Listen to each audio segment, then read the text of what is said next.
Boa noite a todos. Sejam todos bem-vindos à nossa Casa Espírita, Círculo da Luz. Então vamos neste momento unir os nossos pensamentos para fazermos a nossa prece, dando início aos nossos trabalhos da noite.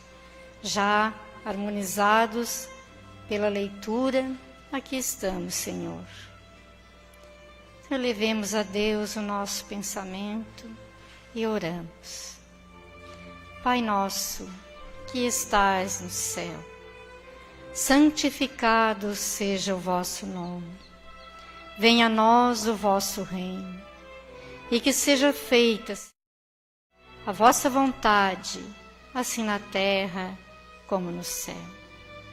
O pão nosso de cada dia, o pão do corpo e do Espírito, dai-nos hoje e sempre. Perdoa, Senhor, as nossas ofensas, à medida em que nós devemos perdoar a quem nos tem ofendido. E não nos deixeis cair em tentações, e livra-nos, Senhor, de todos os males, hoje e sempre, que assim seja. Hoje a palestra da noite está a cargo da nossa irmã Maria Esther, presidente da nossa Casa Espírita. Com você. Está saindo, mas até janeiro ainda é tu, minha filha.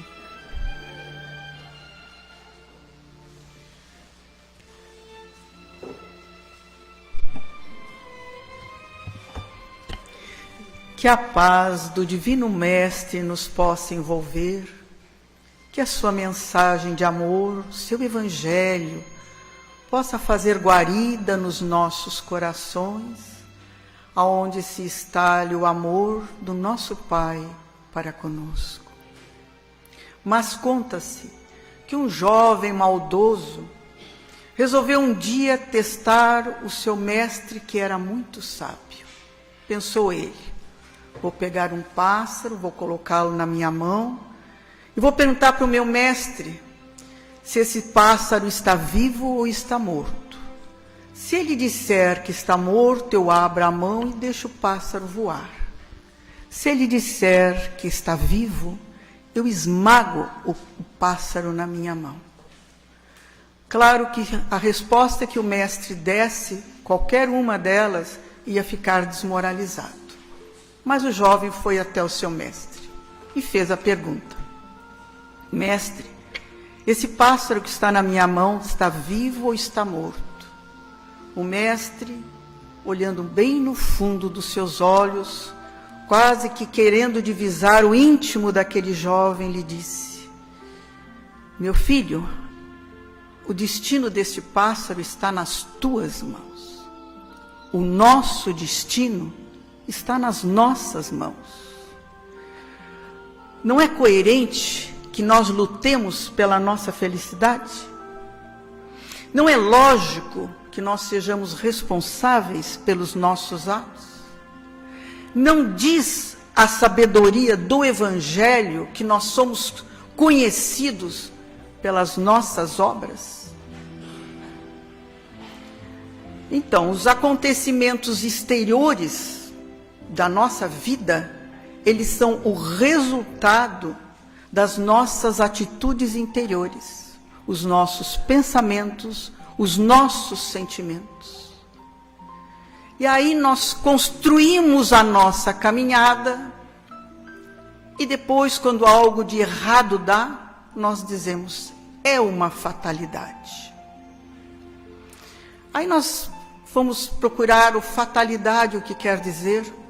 É um acontecimento que está pré-determinado. Bom, mas se as coisas da nossa vida estão pré-determinadas, aonde está o nosso livre-arbítrio? Aí fui pegar no Livro dos Espíritos, na pergunta 851, onde Kardec pergunta aos espíritos: haverá fatalidade nos acontecimentos da vida, conforme ao sentido que se dá a este vocábulo? Quer dizer, todos os acontecimentos são pré-determinados, e nesse caso, o que vem a ser o nosso livre-arbítrio? E os espíritos respondem: a fatalidade existe unicamente pela escolha que o espírito fez ao encarnar desta ou daquela prova para sofrer. Escolhendo-a, instituiu para si uma espécie de destino que é a consequência mesma da posição em que vem de achar-se colocado. Falo das provas físicas. Quer dizer, antes de reencarnar, nós realmente escolhemos as nossas provas físicas. Se nós vamos ter alguma deficiência, se nós vamos já nascer com alguma enfermidade, já está pré-determinado. Mas continua. Pelo que toca às provas morais e às tentações, o espírito, conservando o seu livre-arbítrio quanto ao bem e ao mal, é sempre senhor de ceder ou resistir. Quer dizer que as provas morais e as tentações, nós as escolhemos, para o bem ou não. Nós fazemos as nossas escolhas. Então, nós não podemos, tudo que nos acontece, denominarmos como uma fatalidade que aconteceu na minha vida. Então, nos fazemos daquelas criaturas de vítimas, de coitadinhas. Ah, pobrezinha, sofre tanto, pobrezinha, né? A espiritualidade, ela nos esclarece que o nosso amadurecimento espiritual, ela se inicia quando nós começamos a parar de fazer acusações do mundo, de tudo e de todos que são responsáveis, porque eu sou uma vítima, eu sou do meu destino cruel, eu encontro o álibi para responsabilizar contra os meus erros, os meus fracassos. Eu culpo a tudo e a todos. É culpa de pai, é de mãe, é de marido, é de filho, todo mundo. Porque eu estou sofrendo e é a causa dos meus fracassos. Diz-nos a espiritualidade, isso aí é imaturidade do espírito. Quando nós não assumimos as responsabilidades dos nossos próprios atos. Eu errei, eu fiz a coisa errada e deu. Nós somos como aquele filho pródigo, que pediu a parte da sua herança, saiu para o mundo, acabou com tudo, com gozos, com mulheres, quando não tinha nem o que comer, foi trabalhar cuidando de porcos, comia do que sobrava dos porcos. Aí ele se lembrou, eu tenho um pai, que lá na casa do meu pai, nenhum empregado passa fome. Aí conseguiu entender que ele fez uma má escolha, usou mal do seu livre-arbítrio, e volta para a casa do pai, que o recebe de braços abertos. Assim é o nosso Pai do céu. Nós erramos muito, fazemos volta e meia as nossas falhas. E o Pai nos dá sempre uma nova oportunidade de repararmos. Porque não basta só eu estar arrependido do que eu fiz. Eu tenho que fazer a reparação daquilo que eu errei. Como não? Aí na pergunta 843, também do livro aqui dos Espíritos, ele pergunta assim: tem o homem o livre-arbítrio de seus atos? Pois que tem a liberdade de pensar, tem igualmente a de obrar. Sem o livre-arbítrio, o homem seria uma máquina. Todos nós temos o livre-arbítrio. Todos nós fazemos as nossas escolhas. E nos equivocamos muitas vezes. Mas todos temos as nossas escolhas a fazer. E na pergunta 825, haverá no mundo posições em que o homem possa jactar-se de gozar de absoluta liberdade? Não, porque todos precisais uns dos outros, assim os pequenos como os grandes. Então eu não posso ter total liberdade. Nós vivemos em sociedade, precisamos viver em sociedade para começarmos o nosso processo de evolução espiritual. Então a minha liberdade vai até onde? Onde começa do meu semelhante. Eu tenho que respeitar o meu semelhante. Eu tenho total liberdade? Não tenho. Até o eremita que vive lá isolado, ele vai ter que respeitar os animais. porque se não respeitar, o animal vai atacá-lo. Assim somos nós. Nós temos que respeitar em todos os sentidos as pessoas. Temos liberdade, temos o livre-arbítrio, podemos fazer as nossas escolhas, mas tudo. Nós não temos só... nós temos deveres, nós temos responsabilidades a cumprir. Então os espíritos dizem que essa mudança dos nossos destinos, ela só vai ocorrer quando nós assumirmos a nossa vida com determinação e vontade. Mas conta-se que os funcionários de uma firma, quando chegavam para trabalhar naquele dia, eles viram um aviso que dizia: faleceu ontem a pessoa que atrapalhava a sua vida na empresa. No primeiro momento, eles ficaram muito chocados, porque tristes até, morreu uma pessoa. Mas depois curiosos, mas quem foi que morreu? E todo mundo queria saber quem foi que morreu. Mas o aviso continuava, que o velório seria na quadra de esportes. Então eles resolveram fazer uma fila e pelo visor do caixão ver quem havia morrido. E foi um a um. Olhavam, meio que ficavam perplexos e saíam de cabeça baixa. Porque no visor do caixão tinha um espelho. Cada um via a sua própria imagem. Nós é que nos prejudicamos. O mundo dá a nós, devolve para nós os nossos pensamentos e os nossos atos. E a vida muda quando nós mudamos. E nós é que nos prejudicamos. Mas aí poderão dizer, sim, mas e aqueles que nos prejudicam ficam aonde? Aquele que nos prejudica, ele vai ter que reparar o mal que fez. Aí é responsabilidade dele, não é nossa. Ele nos prejudicou. E assim, o que nós estamos passando hoje, não é do nosso vizinho que bateu na nossa porta, não. É nosso. Ah, mas eu sou tão bom. Ah, nessa, né? Nessa nós somos o nosso melhor, nessa nós somos a coisa mais querida do mundo. Mas o que nós fizemos? É melhor nem ficar sabendo. Porque provavelmente boa coisa nós não fomos. Porque muitas vezes nós ouvimos: eu não gosto da minha vida. Eu não gosto dos meus familiares que eu tenho que conviver. Mas é com aqueles que eu tenho que me reajustar.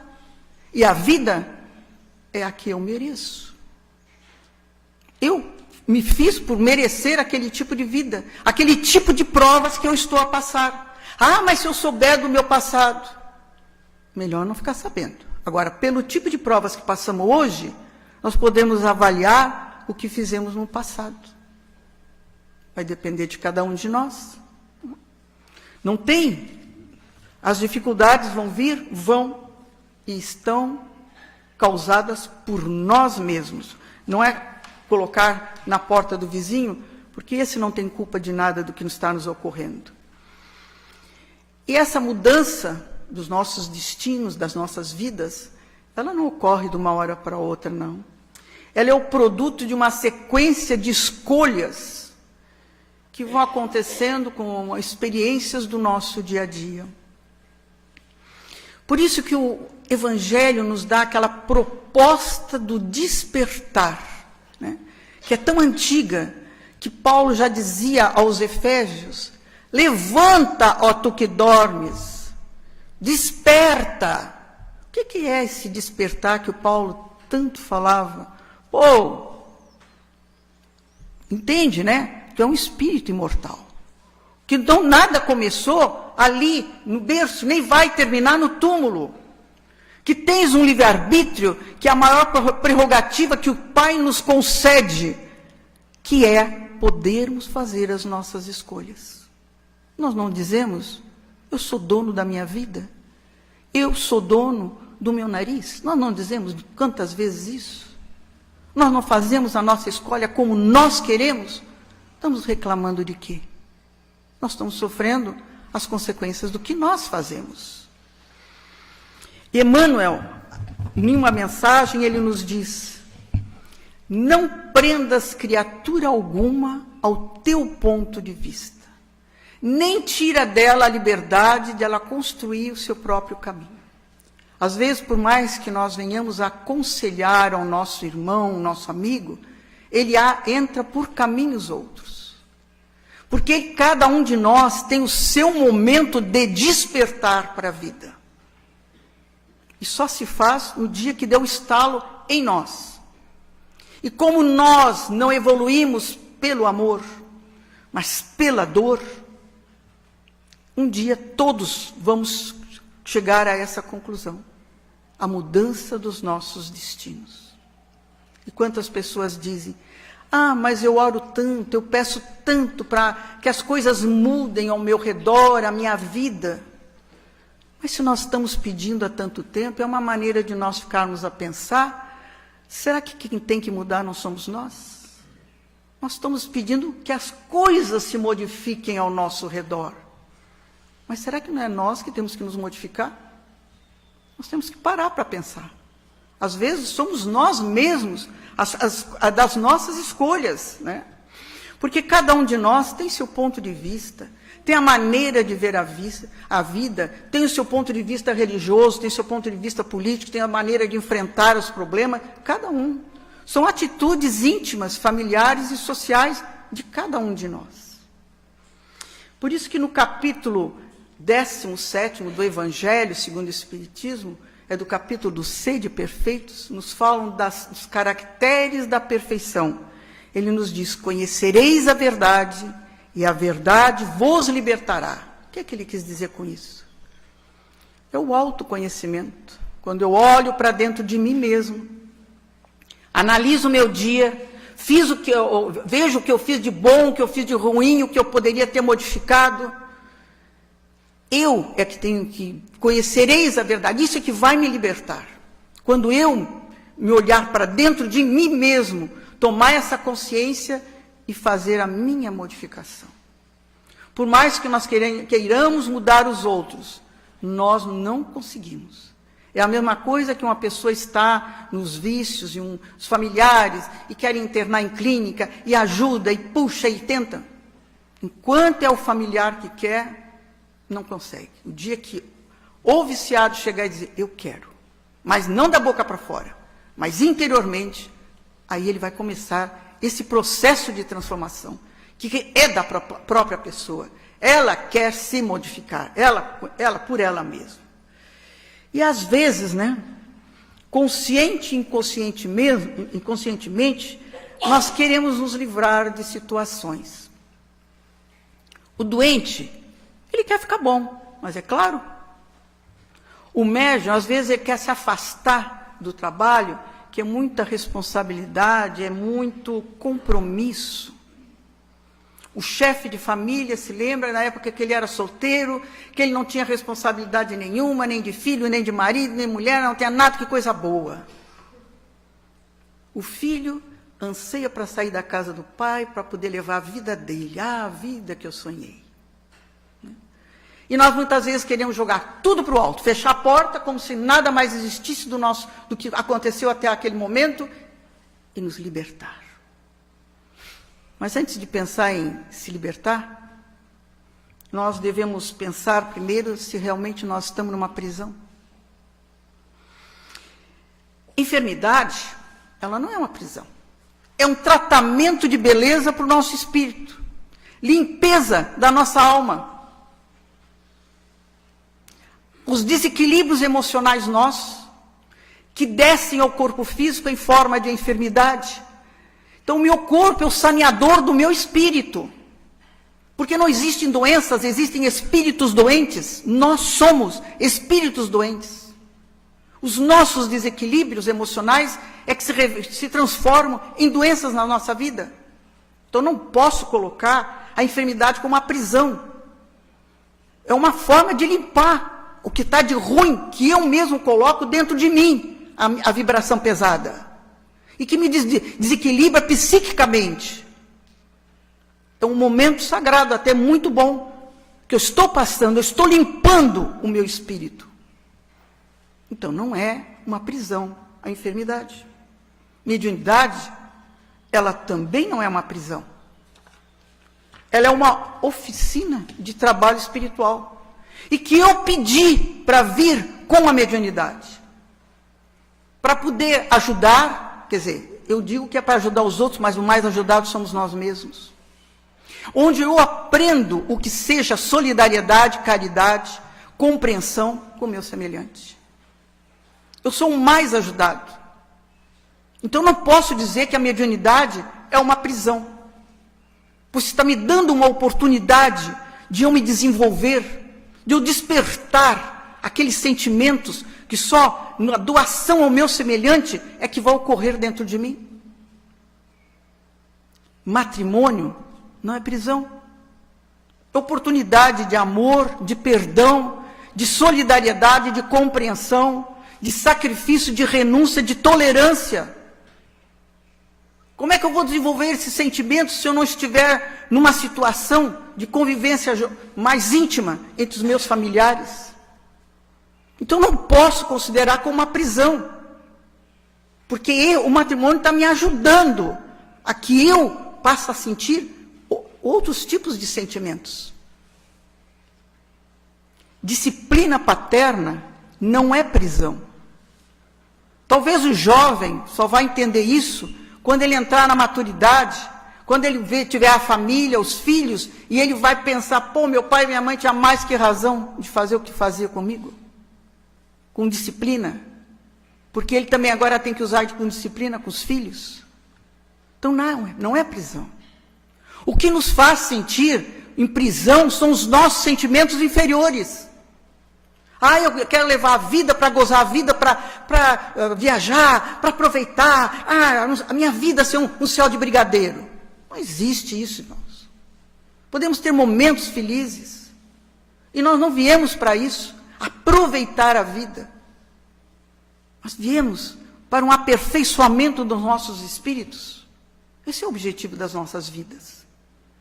Não é para ficarmos achando que nós vamos levar a vida um mar de rosa. Ninguém, se está pensando em levar esse tipo de vida, não está consciente dos objetivos que realmente nós viemos aqui ao plano terreno, como espíritos imortais que somos, que é a nossa transformação interior.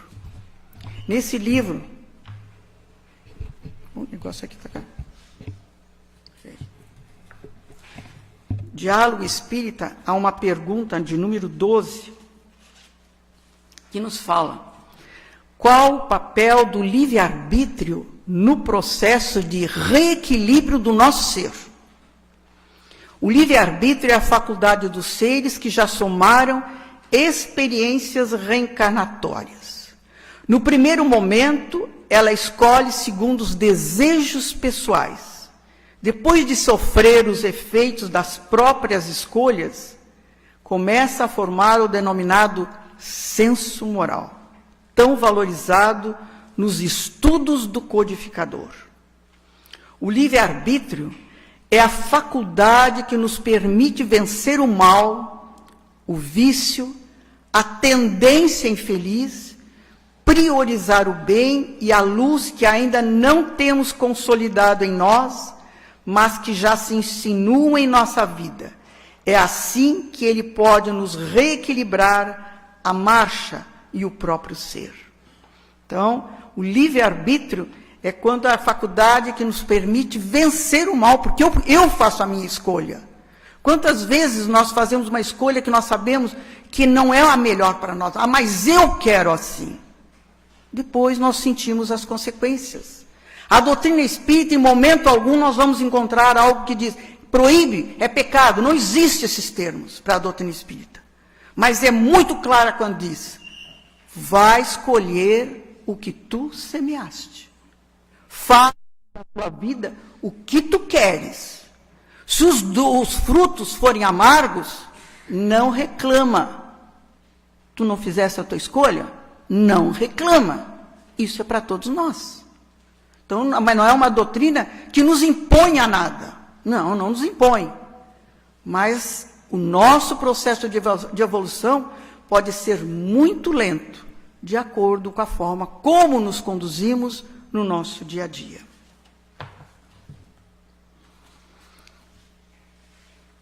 Portanto, liberdade não é fazer o que se quer, mas é o que se deve, sempre respeitando os nossos semelhantes.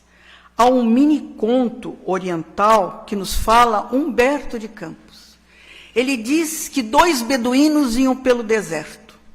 Encontraram um gênio, e o gênio deu a cada um alguns palmos de terra num oásis. E a um deu um saco de moedas de ouro, e a outro um saco de estrume. 1 ano depois, o gênio voltou. Aquele a quem tinha dado um saco de moedas de ouro, guardava avidamente o seu saco de moedas. E o que tinha ganho um saco de estrume, tinha um jardim belíssimo de rosas. Humberto de Campos, ele conclui que há mais sabedoria, não em guardar moedas de ouro, mas em transformar as coisas ruins em coisas boas. E a nossa vida é esta jornada, é essa mudança de transformar as coisas ruins que estão dentro de cada um de nós em coisas boas. Faz parte da nossa vida. Nós construímos o nosso destino. O bem, ele é muito lento, mas vai ocorrer, um dia vai ocorrer essa nossa grande transformação.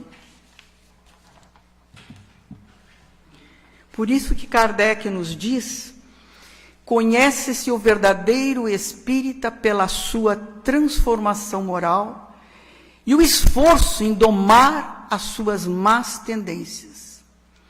Leopoldo Cirne, que foi um grande espírita, um grande divulgador da doutrina, ele diz que depois de uma palestra, as pessoas estavam conversando e uma senhora chegou até ele e disse: "Ah, senhor Cirne, a doutrina espírita é muito difícil. Ela é um freio para que nos corrija, um aguilhão a nos impulsionar, bate na nossa consciência. O que o senhor me diz disso?" Ele olhou bem para ela: "O que o senhor esperava que fosse?" E né? Bate na nossa consciência. Ninguém precisa dizer para nós e apontar o dedo: "Tu estás errado." Não precisa. A nossa consciência diz. Aí nós fazemos uma coisa: mas para que eu não fico com a minha boca fechada? Precisava ter feito aquilo. Quantas vezes nós ficamos conosco mesmo fazendo nos interrogando, né? A forma como nós agimos. Por quê? É a nossa consciência que bate. Nós sabemos quando nós extrapolamos. Nós sabemos que nós somos além da nossa liberdade. Que nós devíamos ter respeitado mais o nosso semelhante. Teria sido mais digno ficar de boca fechada. Então ninguém precisa dizer para nós: "Tu estás errada." Nós sabemos quando nós estamos errados. Bem certinho. Ninguém precisa dizer não. Então, o nosso livre-arbítrio, quando mal empregado, ela realmente leva a problemas sérios. Swedenborg foi um grande cientista e também um espiritualista. E ele dizia que dentro de cada um de nós tinham 2 entidades, uma boa e uma má. Mas aquela a quem nós dávamos guarida é que iria predominar. Então, o bem ou o mal está dentro de nós. Nós fazemos a escolha. Nós alimentamos. Qual é a que nós alimentamos? A que nós quisermos. Não é escolha nossa? Não é do nosso destino? Então, o livre-arbítrio é, como já disse, é essa faculdade maravilhosa que faz com que nós possamos fazer as nossas escolhas. Esse livre-arbítrio vai nos levar a um progresso mais rápido, mais lento, porque eu faço a minha escolha. Eu posso perdoar, mas eu posso também guardar mágoa. Eu posso ser orgulhoso, mas eu também posso ser humano, posso ser mais humilde, né? Eu posso ser egoísta, mas eu também posso ser solidário. Eu faço a minha escolha. E neste livro, O Diálogo Espírita, na pergunta 14, ela nos faz o seguinte: durante a sua existência física, o ser humano é permeado de escolhas. Quer dizer, fazemos sempre as nossas escolhas. Competindo também a razão ou discernimento para fazer ou não fazer algo na vida. Nem sempre essa opção nos dá as melhores diretrizes. Quais são os parâmetros para que façamos sempre o que é certo e não ficarmos omissos às coisas erradas? Qual o parâmetro para que a gente sempre possa acertar? E a resposta: basta nos lembrar da orientação de Jesus. Faze ao teu próximo o que desejas que o teu próximo faça por ti. Todas as atitudes que nós vamos ter para com o nosso semelhante, é só pensar, se fosse a coisa acontecesse comigo, é bom ou não é? Para mim, não. Então, não faça para o teu semelhante. Por que tu está fazendo para ele se para ti não é bom? Então, para nós, já temos a resposta. Qual o caminho melhor a seguir? A própria vida nos ensina, porque nós não queremos coisas ruins para nós queremos tudo de bom. E por que não fazemos também para o nosso semelhante da mesma forma, né? Então, nós podemos concluir daí que nós somos espíritos imortais, criados para um dia sermos felizes, para chegarmos à perfeição, e que temos como alavanca maior para essa evolução espiritual o nosso livre-arbítrio, que é de cada um de nós, e nós mesmos criamos o nosso destino, os nossos momentos bons ou os nossos momentos ruins. E nós estamos no mês de dezembro, onde cristãos do mundo inteiro homenageiam o nascimento de Jesus, a vinda de Jesus até nós. Mas o que vem a ser o Natal para nós? Presentes, folguedos, mesa farta? Isso é o Natal? Isto é a passagem do Natal. É um dia que passou, porque o certo é a paisagem do Natal dentro de nós. Já paramos para pensar o que é que representa Jesus na nossa vida? Já fizemos essa reflexão? A mensagem do Cristo, o que ela representa para nós? É só parábolas, historietas muito bonitas? Não. É um código de conduta. A mensagem do Evangelho é um código de conduta para todos nós. Se nós seguirmos o Evangelho do Cristo, nós damos uma direção às nossas vidas no bem. Então, é muito importante. Jesus cresce em nós e nós crescemos com Ele. Mas como é que nós podemos sentir esse crescimento do Cristo dentro de nós? Quando nós começamos a dar qualidade às nossas vidas. Fazemos as nossas escolhas. Um bom livro, um bom filme, uma boa música.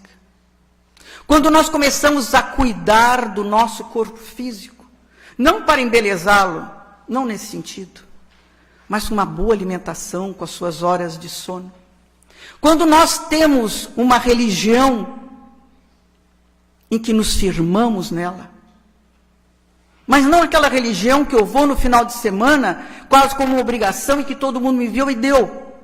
Isso aí não é religião. É quando a religião para nós é muito mais do que isso. É quando nós vamos e recebemos a água para encher o nosso cântaro, alimentar o nosso espírito. Então, quando eu começo a sentir qualidade da minha vida, nas minhas escolhas, nas minhas amizades, nos meus passeios, eu começo a me espiritualizar. E eu começo a sentir a presença de Jesus em mim. Porque o nascimento do Cristo é o nascer do Cristo dentro de nós. Porque ele bate diuturnamente, Jesus, nas portas do nosso coração. Só que a maçaneta vai por dentro. Só quem abre é cada um de nós. Então, que nesse Natal nós possamos abrir as portas do nosso coração e convidar para estar na intimidade do nosso íntimo. Vamos nos reunir em família. Vamos fazer uma prece de agradecimento pelo ano. E por mais um ano, estarmos nesse dia homenageando aquele nosso irmão maior que veio com a grande mensagem de impulsionar o nosso progresso moral, espiritual. Que seria de nós sem a mensagem do Cristo? Ela nos orienta, ela nos dá rumo às nossas vidas. E o nosso livre-arbítrio, nós fazemos as nossas escolhas. Mas vamos ver, pensar sempre naquilo que fazemos, que reverta sempre em algo de bom para nós que convivemos. Às vezes as nossas vidas podem estar passando por um momento difícil. É para todos, uns de uma forma, outros de outra, mas todos passamos por esses momentos difíceis. Mas faz parte desse processo de evolução. E se amanhã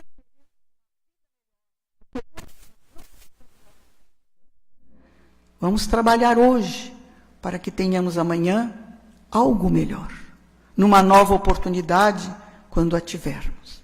Mas aproveitemos esta oportunidade de estarmos hoje num corpo físico, conhecendo o Evangelho do Cristo, nos espiritualizando ainda mais, para não desperdiçar a grande oportunidade que nos está sendo dada nessa encarnação, que é o conhecimento espiritual. Conhecereis a verdade, e a verdade vos libertará. Está no Evangelho. E que a paz do Divino Mestre nos possa envolver.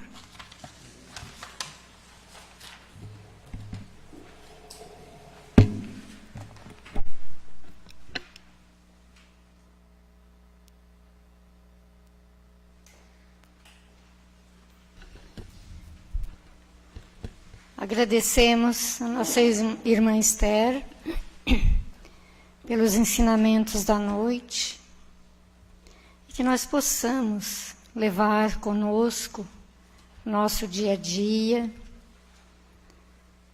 esses ensinamentos, que nós possamos vigiar mais os nossos pensamentos, controlar as nossas atitudes e ver no nosso próximo um irmão nosso, e assim nos modificarmos para termos uma vida melhor.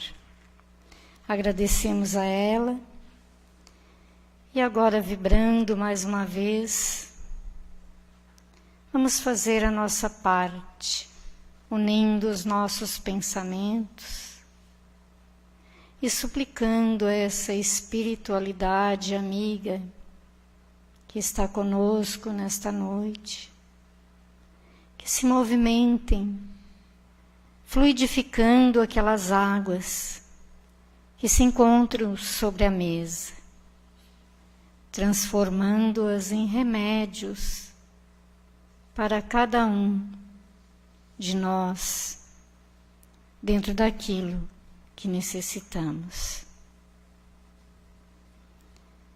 Suplicamos também por aqueles nomes colocados nas urnas, nossos irmãos, encarnados ou desencarnados, que gostaríamos muito de ajudar. E esse é o momento que agora podemos, vibrando positivamente, para que eles encontrem a solução, a cura para seus problemas, para a sua saúde. Enfim, Senhor, dai a cada um conforme a necessidade e o merecimento.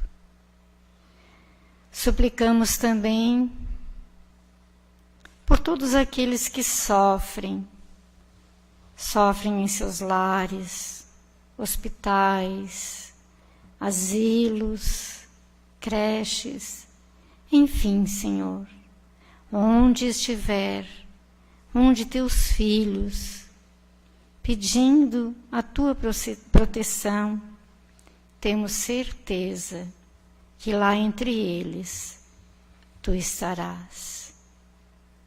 Por isso te agradecemos pela proteção, pelo amparo que sempre nos dá. Gostaria muito de pedir também pelos doentes dos hospitais, pelos os hospitais da nossa cidade, que estão sempre abarrotados de pacientes, em dificuldades, sejam quais forem, Senhor. Que Tua divina mão se estenda, os Teus fluidos amorosos recaiam sobre todos eles. Que assim seja. Agora então nos preparamos para recebermos o passe da noite. Neste momento tão importante, que as grandes falanges da espiritualidade maior se movimentam para comemorar o aniversário do nosso Mestre. As boas energias que se fazem presente, os nossos amigos espirituais que tanto trabalham por nós. Mentalizamos Jesus e nos colocamos com os nossos corações, a nossa mente, a nossa fé, para que possamos assim receber os benefícios desta noite através dos fluidos amorosos que os nossos amigos derramam sobre nós. Silenciemos o nosso coração, a nossa voz, mas o nosso pensamento em Ti, Senhor. E fizemos as nossas súplicas íntimas, mas colocamos que seja feita a Tua vontade.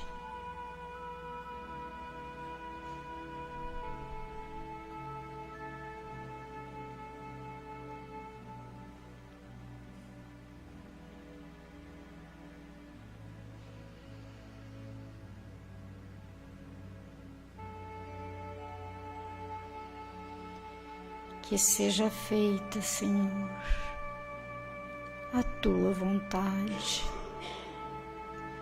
porque Tu sabes realmente o que mais necessitamos. Tenhamos fé e confiança, porque nos darás o melhor. E assim, agradecemos por este momento e encerramos os nossos trabalhos da noite de hoje, agradecidos pela proteção. Te dissemos, Senhor, Pai nosso, que estais no céu e em toda parte, santificado seja o Teu nome, no louvor de todas as criaturas. Venha a nós o Teu reino de amor e sabedoria, e que seja feita, Senhor, a Tua vontade acima dos nossos desejos, tanto na terra como em todos os planos espirituais. O pão nosso de cada dia, o pão do corpo e do espírito, dai-nos hoje e sempre. Perdoa, Senhor, as nossas ofensas, à medida em que vamos perdoando todos aqueles que nos ofenderam, com esquecimento de todo o mal. E não permitas, Pai, que venhamos a cair sob os golpes das tentações causados pela nossa própria inferioridade, e livra-nos, por caridade, da prática do mal que ainda reside em nós mesmos. pois teu é o reino, o poder e a glória para sempre. Que assim seja. Em nome de Deus, de Jesus, da cúpula espiritual do Círculo da Luz, nós agradecemos e encerramos os trabalhos desta noite. Que assim seja. Uma boa noite a todos. Uma boa semana.